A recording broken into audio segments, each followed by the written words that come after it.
My mother-in-law shredded my $15,000 wedding dress into pieces laughing. What a shame, she said with fake sympathy. I stared at my destroyed dress, my hands shaking. My name is Victoria Chin, and at 28, I just watched my future mother-in-law destroy the dress I had designed for my wedding. How could you do this, I asked, picking up a piece of the dress. Sarah smirked, her expensive heels crushing the fabric. Oh honey, it's for the best, she said. Amber's wedding is in 3 months, and this dress would have been perfect for her. You were selfish not to share. Amber, my future sister-in-law, wanted my dress from the moment she saw it. She didn't care that I had designed it myself, pouring months of work into every stitch. She didn't care that I was marrying her brother, Michael, in just 2 weeks. Michael walked in, his eyes widening at the scene.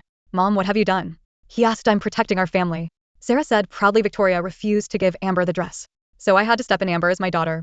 She deserves this more than an outsider. I looked at Michael, waiting for him to stand up for me. Instead, he sighed, running his hands through his hair. Vicky, maybe we can find you another dress, he said weakly. Something off the rack just to keep the peace. Something inside me changed. For a year I had tried to fit into their family, staying quiet when Sarah insulted me, letting Amber take the spotlight. But not anymore. You're right, Michael, I said, standing up. Peace is important. Sarah looked confused as I took out my phone. Hello, this is Victoria Chen. I'd like to report property damage at Chen Bridal Boutique. Yes, I have video proof. I glanced at the security camera in the corner. Sarah hadn't noticed it, her face turned pale. You wouldn't dare, Michael. Tell her she can't do this to me. I walked toward the door. The police will be here soon. You can explain why you destroyed a $155,000 wedding dress. I looked at Michael. The wedding is still on. But you should think about whose side you're on. As I left, my phone buzzed. It was Amber. You're just jealous because I'd look better in it anyway. I smiled. What Sarah destroyed wasn't my real wedding dress. It was a fake attest. My real dress was safe in my studio. A dress as unique as me. I drove to my studio where I had built my own design business. Even though the Matthews family called it cute hobby, inside behind a locked door hung my real wedding dress. A masterpiece. My phone rang. It was my best friend Lily. I just got your text. Did Sarah really destroy your dress? Are you okay? I'm fine, I said, touching the beadwork on my real dress. Actually, I'm better than fine. I finally see them for who they are and I'm done playing their games. Lily laughed. So what's the plan? I thought about Sarah's smug face, Michael's weakness, Amber's selfishness. Then I smiled. The wedding is still on, I said, but it won't be what they expect. I looked at myself in the mirror. I wasn't the woman who had spent a year trying to. Your story flows well and is dramatic in all the right places. I cleaned up the grammar, punctuation and sentence structure while keeping your style intact. Let me know if you need any more tweaks. Here's the spell-checked and refined version of your text. For better readability and flow, please, the Matthews family. I was stronger now. The next 2 weeks would change everything and I was ready. The days flew by in a blur of preparations and tense silences. Sarah avoided legal trouble for destroying my fake wedding dress. Michael had begged me to drop the charges, for the sake of family harmony. But the damage was done. Their perfect family image had cracked. I focused on finishing my real wedding dress, working late nights in my studio. Every stitch, every crystal was a silent act of defiance. This dress wasn't just for a wedding. It was a statement.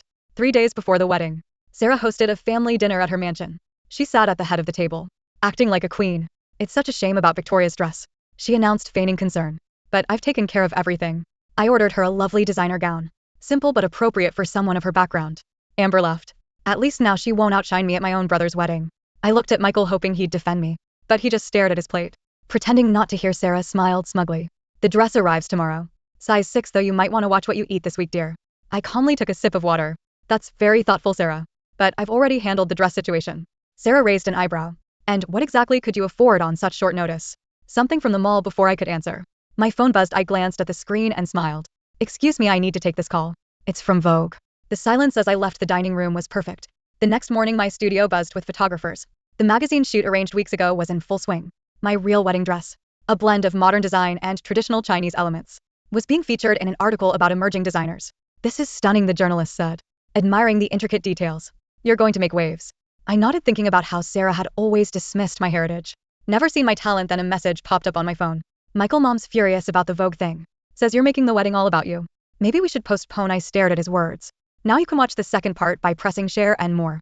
Maybe we should postpone. I stared at his words. He still couldn't stand up to her. He wanted me to shrink myself for the rest of my life. No postponement, I texted back. But think carefully about whether you're ready for a wife who won't stay silent to keep the peace. The day before the wedding, Sarah's replacement dress arrived at my apartment. It was a plain white gown, cheap and lifeless. The note attached read, "Wear this, don't embarrass our family." I hung it next to my real dress and laughed. Tomorrow, everything would change. That evening, Lily showed up with takeout. Are you sure you want to go through with this? She asked. You could walk away and avoid all the drama. I ran my fingers over the beadwork of my dress. I'm not walking away. Tomorrow isn't just about a wedding. It's about showing them exactly who I am. And Michael, she asked, is he worth it? I thought about his silence. His loyalty to his mother over me. Tomorrow will answer that too.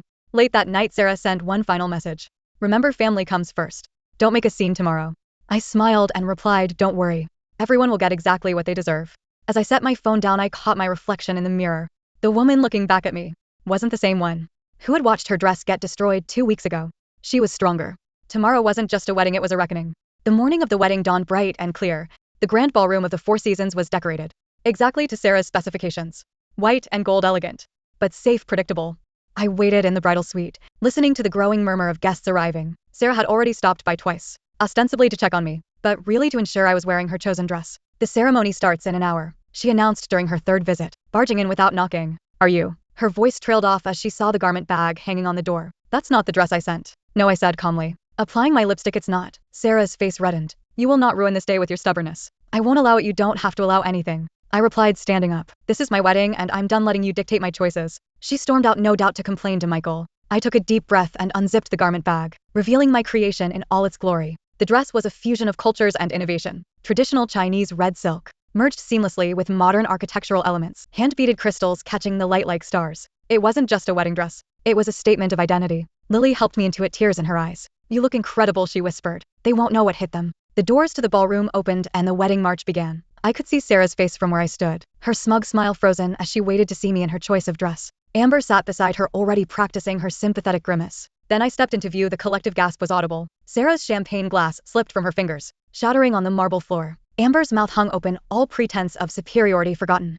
But I wasn't watching them. I was watching Michael standing at the altar. Seeing the exact moment he realized what was at stake, his eyes widened, taking in the dress, the confidence, the woman I become. I walked down the aisle slowly, head held high. The photographer Sarah had hired were clicking frantically, capturing every moment. What she didn't know was that they were also shooting for my Vogue feature. When I reached the altar, Michael whispered, "You look amazing, but my mother." I cut him off quietly. Your mother doesn't control me anymore. The question is, does she still control you? The officiant began the ceremony. But before Michael could say his vows, Sarah stood up. This is unacceptable, she announced to the assembled guests. This isn't what we planned. No, I agreed. Turning to face her, it's better. I took a deep breath. This is who I am. A designer, a businesswoman, and someone who won't be diminished to make others comfortable. I looked at Michael. So what's it going to be? Are you ready to stand with me? Or are you going to let your mother decide this too? The silence that followed felt eternal. Then Michael stepped back, his face apologetic. I can't. I'm sorry, I nodded, having expected this moment. I know, I said softly. Then louder to our guests. Thank you all for coming. While there won't be a wedding today, please stay and enjoy the reception. Consider it the launch party for my new bridal collection.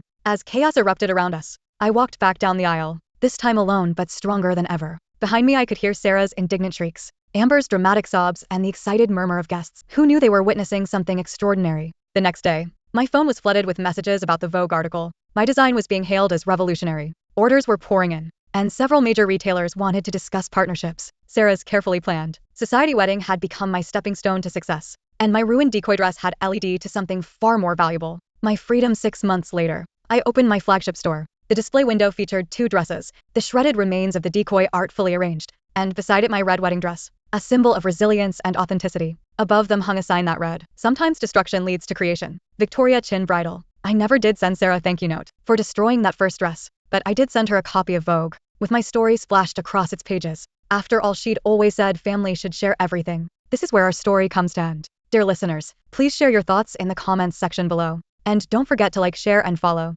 Thanks to all for your support.